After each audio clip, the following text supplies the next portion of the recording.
ലീല സ്റ്റോക്കിലേക്ക് ഒരിക്കൽ കൂടി സ്വാഗതം. എല്ലാവർക്കും നമസ്കാരം. എല്ലാവരും സുഖമായിട്ടിരിക്കുന്നെന്ന് വിശ്വസിക്കുന്നു. ഞാനും സുഖമായിട്ടിരിക്കുന്നു.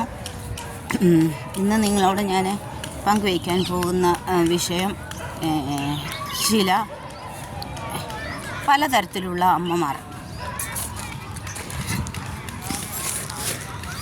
പലതരത്തിലുള്ള അമ്മമാരെക്കുറിച്ചാണ് ഇപ്പോൾ നിങ്ങളോട് ഞാൻ സംസാരിക്കാൻ പോകുന്നത്.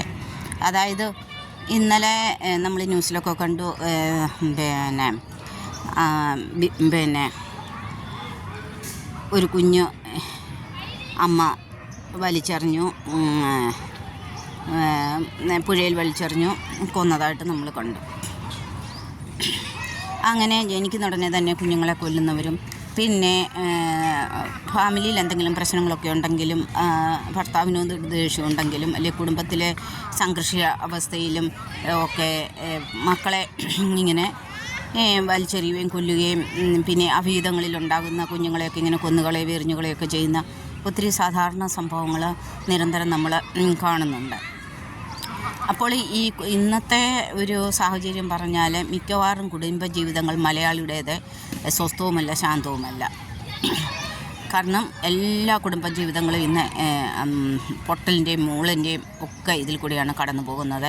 അത് പുറമെ എല്ലാവർക്കും നല്ലതെന്ന് തോന്നും, പക്ഷേ അടുത്ത് ചെല്ലുമ്പോഴാണ് അറിയുന്നത് ഓരോരുത്തരും അവരവർ മാത്രമാണെന്നുള്ളത്. കുഴി നിൽക്കുമ്പം മരങ്ങളിങ്ങനെ നിൽക്കുമ്പം നമുക്ക് തോന്നും, കാട് നിൽക്കുമ്പോൾ തോന്നും അത് ഒത്തിരി ഉണ്ടെന്ന്.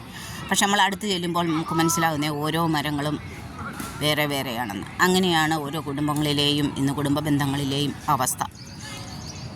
ആർക്കും ആരോടും പ്രതിബദ്ധതയില്ല, ഒന്നുമില്ല. സ്വാർത്ഥമായ ഒരു ജീവിതമാണ് ഇന്ന് ആൾക്കാരെ നയിക്കുന്നത്. അപ്പം ഞാൻ പറഞ്ഞു വരുന്നത് എന്തുവാന്ന് ചോദിച്ചാൽ, അങ്ങനെ മക്കളെ കൊല്ലുന്ന അമ്മമാർ. പിന്നെ ഒരു കൂട്ടം അമ്മമാരുണ്ട്, സ്വന്തം കുഞ്ഞുങ്ങളെന്ന് പറഞ്ഞ് മരിച്ചു കിടന്ന് കുഞ്ഞുങ്ങൾക്ക് വേണ്ടിയിട്ട് കഷ്ടപ്പെടുകയും എടുക്കുകയും അവർക്ക് വേണ്ടിയിട്ട്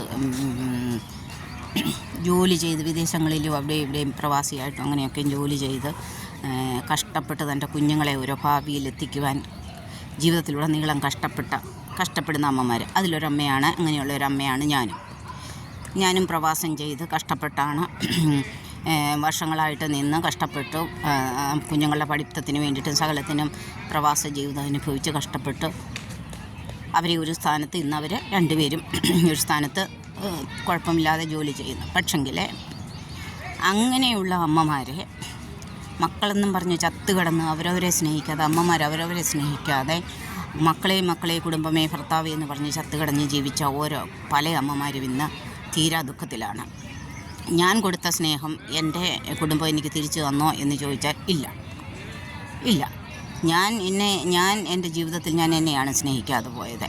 ഞാൻ മറ്റുള്ളവർക്ക് വേണ്ടിയിട്ടാണ് ജീവിച്ചതും പ്രവാസകാലം കഴിച്ചതും സർവ്വതും അവർക്ക് വേണ്ടിയിട്ട് ചെയ്ത്. ഇന്ന് ഞാൻ തിരിഞ്ഞു നോക്കുമ്പോൾ ഞാൻ ആർക്ക് വേണ്ടിയിട്ടാണ് ഇത് ചെയ്ത്, അവർക്കാർക്കും എന്നോട് യാതൊരു താല്പര്യവുമില്ല.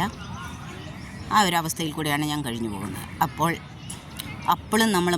ഇപ്പോഴും നമ്മൾ മക്കൾക്ക് വേണ്ടിയിട്ടാണ് പ്രാർത്ഥിക്കുന്നത്. ഇടതടവില്ലാതെ രാവിലെയും വെളുപ്പിനെ എണ്ണീറ്റ് രാത്രിയിലിരുന്ന് മക്കൾക്ക് വേണ്ടിയിട്ട് അയ്യം വിളിച്ച് കരയുന്നു, അവർക്ക് വേണ്ടിയിട്ട് പ്രാർത്ഥിക്കുന്നു. പെട്ടെന്നുള്ള മരണങ്ങളെയും ദുർമരണങ്ങളെയും പിടിച്ച് അവരെവിടെയായിരുന്നാലും നമുക്കൊന്നും തന്നില്ലെങ്കിലും എടുത്തില്ലെങ്കിലും നമ്മളെ വിളിച്ചില്ലെങ്കിലും അവരായിരിക്കുന്നിടത്തൊക്കെ അവരെ ദൈവം കാത്തുകൊള്ളണമേ, അവർക്ക് നല്ലത് മാത്രം വരുത്തണമേ എന്ന് പ്രാർത്ഥിക്കുന്നു. കാരണം എന്നാന്ന് ചോദിച്ചാൽ, അവർ കുഞ്ഞുനാൾ മുതലേ അവർക്ക് വേണ്ടിയിട്ട് പ്രാർത്ഥിച്ചതല്ലേ, അവരുടെ നല്ലതിനും അവരുടെ ഇതിനും വേണ്ടി. പിന്നെ അവർ വളർന്ന് വലുതായി അവരുടേതായ ജീവിതത്തിലേക്ക് ആയിപ്പോയപ്പോൾ അവർ നമ്മളോട് തിരിഞ്ഞു കാണിക്കുന്നുവെങ്കിൽ ആ സമയം നമ്മുടെ വാഗുകൊണ്ട് അവരെ പ്രാകുവാനോ എടുക്കുവാനോ അല്ല, അവർക്ക് വേണ്ടിയിട്ട് പ്രാർത്ഥിക്കുക.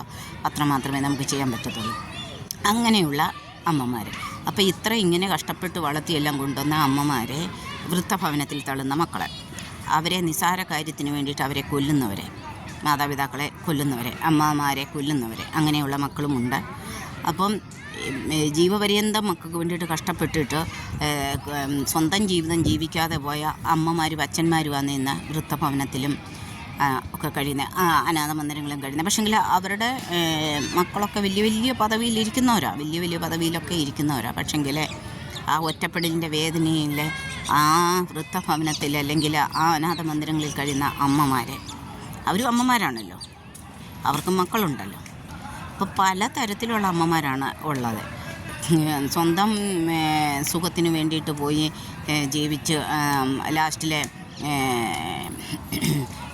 പ്രണയത്തിലും മറ്റും വെട്ടപ്പോയി തള്ളിപ്പോയി കഴിയുന്ന ഉടനെ അവർക്ക് ജീവിക്കാൻ വരാതെ അവർ കുഞ്ഞുങ്ങളെ കൊല്ലുന്നവർ, അല്ലെ വഴിയരികിലൊക്കെ ഉപേക്ഷിച്ച് പോകുന്നവർ, കാട്ടിലും കടലിലും അതിലിവിടെയൊക്കെ ഉപേക്ഷിച്ച് പോകുന്നവർ. അപ്പം ഞാൻ പറഞ്ഞു വരുന്നത് എന്താണെന്ന് ചോദിച്ചാൽ, ഇതിൻ്റെയൊക്കെ യഥാർത്ഥ ഉത്തരവാദികൾ ആരാണ്? ഈ കുഞ്ഞുങ്ങളെയും കൊണ്ട് അമ്മമാരൊക്കെ ചാകാൻ ഇപ്പോൾ ഷൈനിയും മക്കളെയും കൊണ്ട് മരിച്ചു, കോട്ടയത്ത് തന്നെ മറ്റേ മോളും മക്കളെയും കൊണ്ട് മരിച്ചു. അപ്പം ഇതിനൊക്കെ കാരണമാകുന്നവരെന്താണ്? അവരെ എത്തിക്കുന്ന സാഹചര്യം എന്താണ്? അത് മനുഷ്യർ ഒന്നുകൂടി ചിന്തിക്കണം. അവരെന്തിനാ മക്കളെയും കൊണ്ട് ചത്തത്, അല്ലെങ്കിൽ അവരെന്തിനാ മക്കളെ കൊന്നത്, ഇങ്ങനെയൊക്കെ ആൾക്കാർ ചോദിക്കാറുണ്ട് അത് വരുമ്പോഴേ. പക്ഷെ അവരെ ആ സാഹചര്യത്തിലേക്കും മാനസിക സംഘർഷത്തിലേക്കും കടത്തിവിടുന്ന ഘടകങ്ങൾ എന്തൊക്കെയാണെന്ന് അതിനെപ്പറ്റി ഒന്ന് ചിന്തിക്കേണ്ടതാണ്, അവലോകനം ചെയ്യേണ്ടതാണ്. യഥാർത്ഥ ഒരു കുടുംബനാഥൻ, യഥാർത്ഥ ഒരു ഭർത്താവ് തൻ്റെ ഭാര്യയും മക്കളെയും ചേർത്ത് പിടിച്ച് അവരെ ഒരു കഷ്ടത്തിലും അവരുടെ എല്ലാ പ്രയാസങ്ങളും അവരുടെ കൂടെ നിന്ന് അവർക്ക് വേണ്ടിയിട്ട് മാത്രം തൻ്റെ ഭർത്താവ് എന്ന നിലയ്ക്കും തൻ്റെ കുടുംബനാഥൻ എന്നുള്ള നിലയ്ക്കും തൻ്റെ അച്ഛൻ എന്നുള്ള നിലയ്ക്കും എല്ലാ കർത്തവ്യങ്ങളും നിർവഹിച്ചാൽ ഇങ്ങനെയുള്ള മരണങ്ങളൊക്കെ ഒഴിവാക്കപ്പെടാം. കാരണം ജീവിതത്തിൽ വഴിമുട്ടി എങ്ങും ഒരു ഇതില്ലാതെ വരുമ്പോൾ ചിലർ പിടിച്ചു നിൽക്കാൻ ഒട്ടും കഴിയാത്തവരാണ് ഇങ്ങനെ പോയി ചെയ്യുന്നത്. ഇപ്പം ഷൈനി മക്കളും ആയാലും ജസ്മമോളും മക്കളും ആയാലും മരിച്ചത് എന്തുകൊണ്ടാണ്? അതിൻ്റെ പിന്നിൽ എന്തെല്ലാമാണ് അവരെ അലട്ടിയിരുന്ന കാരണങ്ങൾ? ആരും ലോകത്തിലില്ല, നമുക്കൊരാശ്രയം ഇല്ല എന്ന് കാണുമ്പോൾ, സ്വന്തം വീട്ടുകാരില്ല, സ്വന്തം ഭർത്താവില്ല, മക്കളില്ല, അല്ലെങ്കിൽ സ്വന്തം സംരക്ഷിക്കപ്പെടേണ്ടവൻ തള്ളുന്നു, സ്വന്തമായിട്ട് നോക്കി ഒരു കുടുംബം പുലർത്തേണ്ടുന്ന കുടുംബനാഥൻ അല്ലെങ്കിൽ ഭർത്താവ് അല്ലെ അച്ഛൻ യാതൊരു ഉത്തരവാദിത്വമില്ലാതെ പെരുമാറുന്നു, എടുക്കുന്നു. കുറച്ച് കള്ളും കുടിച്ചിട്ട് വന്നിട്ട്, കള്ളുകുടിയാണല്ലോ പിന്നെ മലയാളി ആണുങ്ങളുടെ മെയിനായിട്ടുള്ള കാര്യം. എല്ലാവരെയും അല്ല ഞാൻ പറയുന്നത്, പൊതുവായിട്ടല്ല പറയുന്നത്, പക്ഷെങ്കിൽ 90% അങ്ങനെയാണ് നമ്മൾ കാണുന്നത്. എന്നിട്ടാണ് ഈ കുടുംബജീവിതങ്ങൾ തകരുന്നത്. കുടുംബജീവിതം തകരുന്നതിൻ്റെ മെയിൻ ഉത്തരവാദിത്വം ആർക്കാണുള്ളത്? എപ്പോഴാണ് ഒരു ഭാര്യ വീട്ടിൽ നിന്ന് ഇറങ്ങിപ്പോകുന്നത്? എപ്പോഴാണ് ഒരു ഭാര്യ തൻ്റെ കുഞ്ഞുങ്ങളെയും കൊണ്ട് ഇനി ജീവിക്കേണ്ടെന്ന് കരുതി പോയി മരിക്കുന്നത്? അല്ലെ എപ്പോഴാണ് ഒരു ഭാര്യ ഇങ്ങനെയുള്ള പ്രവൃത്തികൾ ചെയ്യുന്നത്, ഒരമ്മ ഇങ്ങനെയുള്ള പ്രവൃത്തികൾ ചെയ്യുന്നത് എന്നുകൂടി ആലോചിക്കേണ്ടതായിട്ടുണ്ട്. ഇപ്പോൾ എന്താണെന്ന് ചോദിച്ചാൽ, അവർ ആ കുഞ്ഞിനെ കൊണ്ട് കളഞ്ഞു, അവൾ കൊലയാളി, അവളങ്ങനെ ചെയ്യണം, അങ്ങനെ. അപ്പോൾ ആ ഭർത്താവ് പറയുന്നതായിട്ട് കാണുന്നുണ്ട്, ആ സ്ത്രീ അതിനു മുമ്പേ ആ കുഞ്ഞിനെ കൊല്ലാൻ ശ്രമിക്കും. എന്തുകൊണ്ട്? ആ കുഞ്ഞിനെ നേരത്തെ അവർ ശ്രമിക്കാൻ എന്തുകൊണ്ട് വിട്ടു? എന്തുകൊണ്ട് ആ പ്രശ്നങ്ങൾ ചോദിച്ച് പറഞ്ഞിട്ട് ഇതായില്ല? കൗൺസിലിങ്ങിനൊക്കെ പോയിട്ടുണ്ടെന്ന് പറയുന്നു, പഞ്ചായത്ത് പ്രസിഡൻ്റൊക്കെ പറയുന്നു. അപ്പം ആ കൗൺസിലിങ്ങിൽ പോലും അങ്ങേര് കൂടി നിർത്തുവോ? അങ്ങേര് ശരിക്കുമായിട്ട് ആ സന്ധ്യ ഒന്നും പറയുന്നില്ല എന്ന് പറഞ്ഞു. സന്ധ്യയുടെ ഉള്ളിൽ ഉള്ള മാനസിക പ്രശ്നം എന്തെന്ന് അവൾക്ക് മാത്രമേ അറിയത്തുള്ളൂ. ഓരോ വിഷമങ്ങളും അനുഭവിക്കുന്ന ഭാര്യയ്ക്കോ അല്ലെങ്കിൽ അമ്മയ്ക്കോ മാത്രമേ അറിയത്തുള്ളൂ അവർ ഏത് അവസ്ഥകളിൽ കൂടിയാണ് കടന്നു പോകുന്നത്. ചിലർക്ക് ഒട്ടും താങ്ങാതെ വരുമ്പോൾ അവർ ആത്മഹത്യയിലേക്കും അവരിങ്ങനെയുള്ള പ്രവർത്തനങ്ങളിലേക്കും പോകും. അതാണ് ഷൈനിയും ജസ്മമോളും ചെയ്തത്. പിന്നെ അവിടെ പിടിച്ചു നിൽക്കാൻ കഴിയുന്ന ഒരു നല്ല മാനസിക ധൈര്യവും നല്ല പ്രാർത്ഥനയും ദൈവം നിലനിർത്തുന്നതും കൊണ്ടാണ് അവർക്ക് പിടിച്ചു നിൽക്കാൻ പറ്റുന്നത്. എല്ലാവർക്കും പറ്റുമെന്നും പിടിച്ചു നിൽക്കാൻ പറ്റത്തില്ല. കാരണം സ്ത്രീകളെന്ന് പറയുന്ന അബലകളാണ്. അവരെ ചേർത്ത് നിർത്തേണ്ടത് ആരാണ്? അവൾ ഒരു കുടുംബജീവിതത്തിലേക്ക് പ്രവേശിക്കുമ്പോൾ ആ സ്ത്രീ കുഞ്ഞുങ്ങളുമായിട്ടല്ലല്ലോ ചെല്ലുന്നത്, ഒരു വിവാഹ ജീവിതത്തിലേക്ക് അവൾ പ്രവേശിക്കുമ്പോൾ ചെല്ലുന്നത്. പിന്നെ ഈ കുഞ്ഞുങ്ങൾ ആരുടെയാണ് ഈ കുഞ്ഞുങ്ങൾ? ഈ ഭർത്താവ് കൊടുക്കുന്ന കുഞ്ഞുങ്ങളല്ലേ? ഈ ഭർത്താവ് കൊടുക്കുന്ന കുഞ്ഞുങ്ങൾക്ക് യാതൊരു ഉത്തരവാദിത്വമില്ലേ? ഇല്ലേ? പിന്നെ ഈ ഭർത്താവിന് പിന്നെ ആ ഭാര്യ കൊള്ളത്തില്ല, പിന്നെ വേറെ റിലേഷൻസും ഒക്കെ ഉണ്ടായിട്ട് പിന്നെ ആ ഭാര്യ കൊള്ളത്തില്ല. അവരെ വിടക്കം നിണ്ണുക, അവരോട് അമമര്യാദയായിട്ട് പെരുക, കള്ളും കുടിച്ചിട്ട് അവരെ അടിക്കുക, എടുക്കുക. അങ്ങനെ ഒരു സമാധാനമില്ലാതെ വരുമ്പോൾ പിന്നെ എന്തോ ചെയ്യും? തൻ്റെ ഉത്തരവാദിത്തങ്ങൾ ഒരു കുടുംബനാഥനോ ഒരു ഭർത്താവോ ഒരു അച്ഛനോ ചെയ്യുന്നില്ല എന്നുണ്ടെങ്കിൽ അവിടെയാണ് സ്ത്രീകൾ പരാജയപ്പെടുന്നത്. അതിൻ്റെ മുന്നിലാണ് സ്ത്രീകൾ പരാജയപ്പെടുന്നത്. എന്നാലേ ചില സ്ത്രീകൾക്ക് അത് പിടിച്ചു നിൽക്കാൻ പറ്റാത്തത് കൊണ്ട് അവർ പോയി ആത്മഹത്യയിലേക്കും ഇങ്ങനെയുള്ള മരണത്തിലേക്കും കുഞ്ഞുങ്ങളെയൊക്കെയും തള്ളിവിടിയെടുക്കുകയൊക്കെ ചെയ്യുന്നത്. അവരുടെ മാനസികാവസ്ഥ കൂടി നമ്മൾ ചിന്തിക്കണം, അവലോകനം ചെയ്യണമെന്നാണ് പറയാനുള്ളത്. ഇങ്ങനെ പ്രവൃത്തികൾ വന്നു കഴിയുമ്പോൾ മാനസികാവസ്ഥ തിരക്കാൻ പോകുന്ന ആൾക്കാർ അതിനു മുമ്പ് എന്തുകൊണ്ട് തിരക്കുന്നില്ല? ആ സ്ത്രീക്ക് എന്തെങ്കിലും പ്രശ്നമുണ്ടോ? അവൾ മിണ്ടാതിരിക്കുന്നു. നേരത്തെയൊക്കെ മിണ്ടുമായിരുന്നു, ഇപ്പോൾ അവൾ അങ്ങനെയൊന്നും മിണ്ടുന്നില്ല. എന്തുവാണ് അവൾ ഈ സംഭവിക്കുന്നത്? അവൾക്ക് എന്തെങ്കിലും പ്രശ്നമുണ്ടോ? അല്ലെങ്കിൽ അവിടെ ഉള്ളിൽ എന്താണ്? കൊണ്ടുപോയി തിരക്കു എടുക്കുകയോ ഒരു ഭർത്താവ് ചെയ്യുന്നുണ്ടോ? ഇല്ലല്ലോ. കാരണം ഭർത്താവ് എന്ന് പറയുന്ന വ്യക്തിയുടെ ഉത്തരവാദിത്വം എന്താണ്? അത് കുടുംബനാഥൻ എന്ന് പറയുന്ന ആളിൻ്റെ ഉത്തരവാദിത്വം എന്താണ്? ആ ഭാര്യ ചെന്നപ്പോൾ കൊണ്ടുവന്ന കൊച്ചല്ലല്ലോ, കൊച്ചുങ്ങളല്ലല്ലോ, അവൻ ദാനമായി കൊടുത്ത മക്കളാണല്ലോ. ആ മക്കളുടെ ഉത്തരവാദിത്വം ആ ഭാര്യയും ചേർത്ത് നിർത്തി, ഉത്തരവാദിത്വങ്ങളെ ചേർത്ത് നിർത്തി നടത്തേണ്ടുന്ന കടമ ആർക്കാണുള്ളത്? ഒരു ഭർത്താവിനാണും കുടുംബനാഥനുമല്ലേ അല്ലേ? ആ തായ് വേര് തന്നെ ഇതായിപ്പോയി കഴിഞ്ഞാൽ പിന്നെ എന്താണ് അവിടെ സംഭവിക്കുന്നത്? ഇപ്പം പറയുമ്പോൾ അവരെ കുറ്റം പറയുന്നു, ഇവരെ കുറ്റം പറയുന്നു. പിന്നെ മുക്കാലും മലയാളികൾ കാണിക്കുന്നത് എന്തുവാ?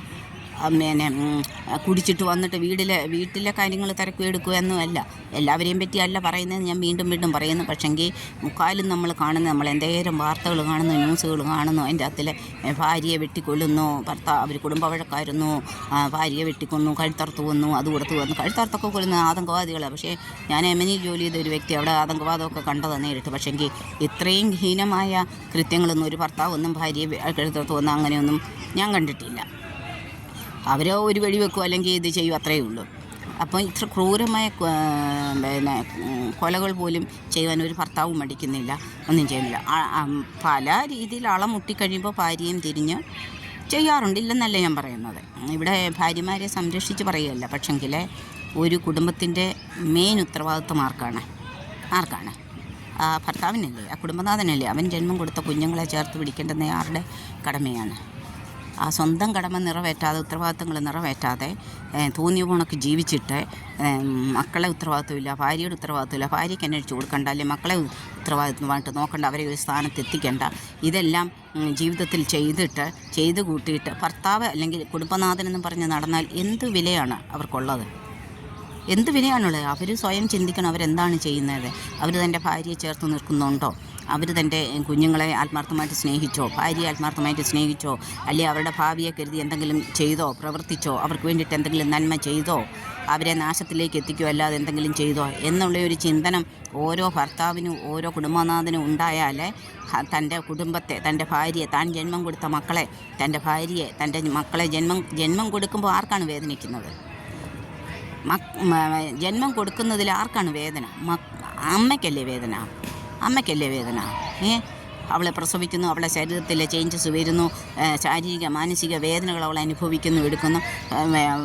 അവിടെ ഭർത്താവിന് കുഴപ്പമില്ലല്ലോ, ഭാര്യയല്ലേ ആഹാരം കഴിക്കാതെ എടുക്കാതെയും അങ്ങനെ എല്ലാ ഉള്ള അവസ്ഥകളിൽ കൂടെ കടന്നു പോകുന്നത്. പ്രത്യേകിച്ച് ജോലിയും കൂടെ ചെയ്യുന്ന സ്ത്രീകളാണെങ്കിൽ എന്തെല്ലാം ബുദ്ധിമുട്ടുകൾ അനുഭവിച്ചാണ് മാനസിക വേദനയും ശാരീരിക വേദനയും കുഞ്ഞുങ്ങൾക്ക് ജന്മം കൊടുക്കുന്നത്.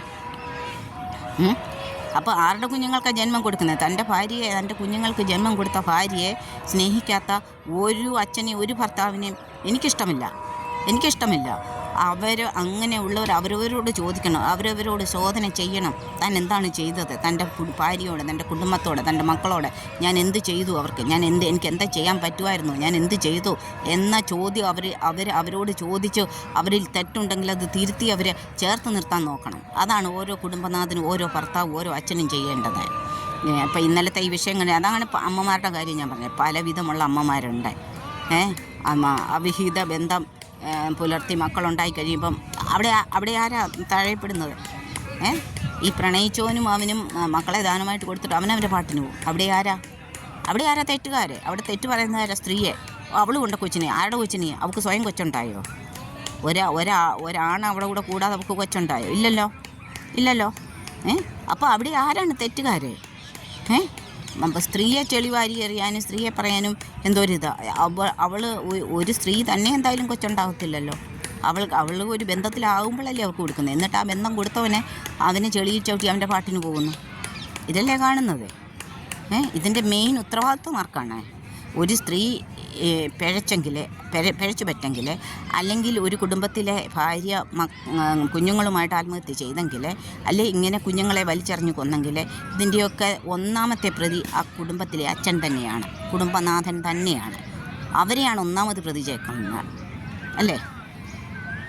നിങ്ങൾക്കുള്ള അഭിപ്രായം കമൻ്റായിട്ട് ഇതിൻ്റെ അകത്തിൽ പറയുക. എനിക്ക് തോന്നിയതാണ് ഞാൻ പറയുന്നത്. എനിക്ക് തോന്നിയതെന്നല്ല, നമ്മൾ കാണുന്ന കാഴ്ചകളിൽ, നമ്മൾ കേൾക്കുന്ന വാർത്തകളിൽ ഇന്ന് എത്രയോ ഇതായിട്ടാണ് നടക്കുന്നത്. അതുപോണക്ക് തന്നെ മക്കളെ ചേർത്ത് പിടിച്ച്, മക്കളെ ഉണ്ടായ നിമിഷം മുതൽ മക്കൾക്ക് വേണ്ടിയിട്ട് പ്രാർത്ഥിക്കുകയും അവർക്ക് വേണ്ടിയിട്ട് കഠിനാധ്വാനം ചെയ്യുകയും അവർക്ക് വേണ്ടിയിട്ട് ഒരു നിലയിലെത്തിക്കാൻ കർമ്മനിരതരായി ജോലി ചെയ്യുകയും വീട്ടിലെ ജോലിയും ചെയ്തും പുറത്ത് ജോലി ചെയ്ത് സമ്പാദിച്ചും മക്കളെ പോറ്റി വളർത്തി ഒരു സ്ഥാനത്തെത്തിച്ച അമ്മമാരിന്ന് എവിടെയാണ്?